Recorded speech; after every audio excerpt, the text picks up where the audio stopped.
Hi guys, welcome back with another video. और आज के वीडियो में मैं आपसे बहुत सारे एआई से रिलेटेड न्यूज़ और अपडेट्स लेकर आया हूँ। जैसे कि मैंने पहले वीडियो में ही बताया था कि मैं इस चैनल में एआई से रिलेटेड हर एक चीज़ को कवर करने वाला हूँ। सो वीडियो को एंड तक ज़रूर देखिएगा and please subscribe my channel and bell icon को दबाना मत भूलिए। सो गाइस, कैनवा ने एक नया फ्री ऐप लॉन्च किया है जिसका नाम है एफिनिटी। ये ऐप 3 प्रोफेशनल डिज़ाइन टूल्स जैसे कि फ़ोटो एडिटिंग, वेक्टर डिज़ाइनिंग और लेआउट क्रिएशन, इन सब चीज़ों को एक ही प्लेटफॉर्म पर कंबाइन करता है। बिना किसी सब्सक्रिप्शन आप इसे यूज़ कर सकते हैं। कैनवा के सीईओ एशले ह्यूसन कहते हैं कि इस ऐप से क्रिएटिव प्रोफेशनल्स जो होते हैं उनके लिए इस ऐप से काम करना बहुत आसान होने वाला है, क्योंकि वेक्टर, पिक्सल और लेआउट टूल्स एक साथ अवेलेबल है। और रिसेंटली एडोबी ने अपने रिसेंट सब्सक्रिप्शन में अपना प्राइस थोड़ा हाई कर दिया है और इसी वजह से डिज़ाइनर्स थोड़ा फ्रस्ट्रेटेड है और वो डेफिनेटली चाहेंगे कि वो इस नए प्लेटफॉर्म पर शिफ्ट हो जाए, क्योंकि ये बिल्कुल फ्री है। और अगर आप ग्राफिक डिज़ाइनिंग ये सब चीज़ें करना पसंद करते हो, स्पेशली कैनवा पे, तो ये आपके लिए एक बहुत बड़े अपॉर्चुनिटी हो सकता है, क्योंकि यहाँ पे आपको प्रीमियम लेवल के फीचर्स भी मिलने वाले हैं। ये टूल फिलहाल मैक और विंडोज यूजर्स के लिए अवेलेबल है और इसका आईपैड वर्जन 2026 में आएगा। और अगला न्यूज़ ये है कि मेटा ने अपने सीईओ मार्क ज़करबर्ग उसके ज़रिए अनाउंस किया है कि इंस्टाग्राम और फेसबुक फीड्स में अब एआई जेनरेटेड कंटेंट काफ़ी ज़्यादा दिखाई देगा। ज़करबर्ग ने इसे सोशल मीडिया का थर्ड इरा बताया है। मेटा की एक एआई ऐप वाइब्स, जो एआई जेनरेटेड वीडियोस बनाने और शेयर करने के लिए है, काफ़ी पॉपुलर हो रहा है और इसे यूज़ करने के लिए लोग अभी ज़्यादा बढ़ रहे हैं। लेकिन इन्वेस्टर्स इस एआई स्पेंडिंग को लेकर थोड़ा चिंतित है, क्योंकि मेटा ने अपने 2025 के कैपिटल एक्सपेंडिचर को $70 बिलियन तक बढ़ा दिया था, जो कि पहले से ज़्यादा है।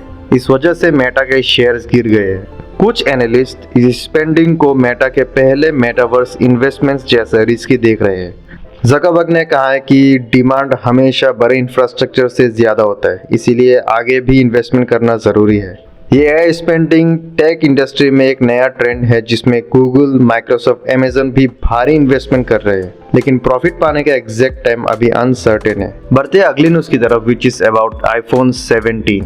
जी हाँ, ये फ़ोन मार्केट में बहुत ही ज़्यादा डिमांड में चल रहा है और इसका सेल्स पिछले महीने से बहुत ज़्यादा है। और इस कंपनी ने 14वीं बार इंडिया में रिकॉर्ड रेवेन्यू बनाया है, मेनली आईफोन 17 के ज़बरदस्त डिमांड के लिए। ये सिर्फ इंडिया ही नहीं बल्कि ग्लोबली भी एप्पल ने अपने सबसे ज़्यादा रेवेन्यू किया, जिसमें यूएसए, यूरोप, मिडिल ईस्ट और लैटिन अमेरिका जैसी जगह भी इंक्लूडेड है।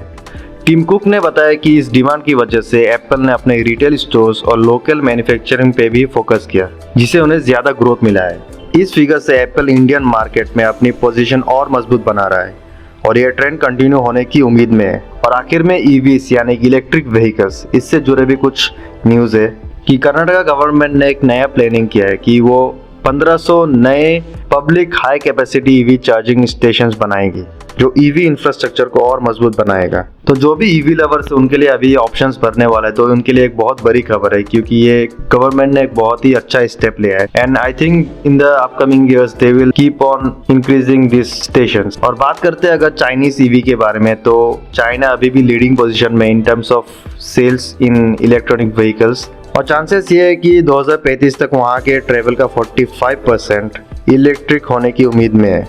और जैसे कि आप सोशल मीडिया में भी कई वीडियोस देखते हो कि China is developing their EVs at a very fast rate, और सिर्फ ईवीज ही नहीं, उनका टेक्नोलॉजी अब बहुत ही अलग लेवल पे पहुंच चुका है। और अगला न्यूज़ ये है कि जापान की कंपनी शार्प, इस कंपनी ने फॉक्सकॉन के साथ मिलकर एक नया प्रोटोटाइप मिनी वैन ईवी बनाया है। ये इमेजेस आप सामने देख सकते हो, इट्स क्वाइट इंटरेस्टिंग।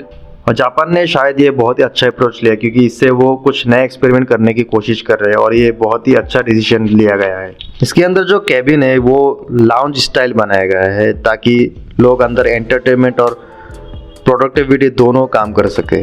और हुंडई मोटर्स ग्रुप ने अनाउंस किया है कि वो $3 बिलियन इन्वेस्ट करने वाले हैं एआई फैक्ट्री बनाने के लिए, और इसका मकसद है ऑटोनोमस व्हीकल्स, स्मार्ट फैक्ट्रीज और रोबोटिक्स में एआई का इस्तेमाल बढ़ाना।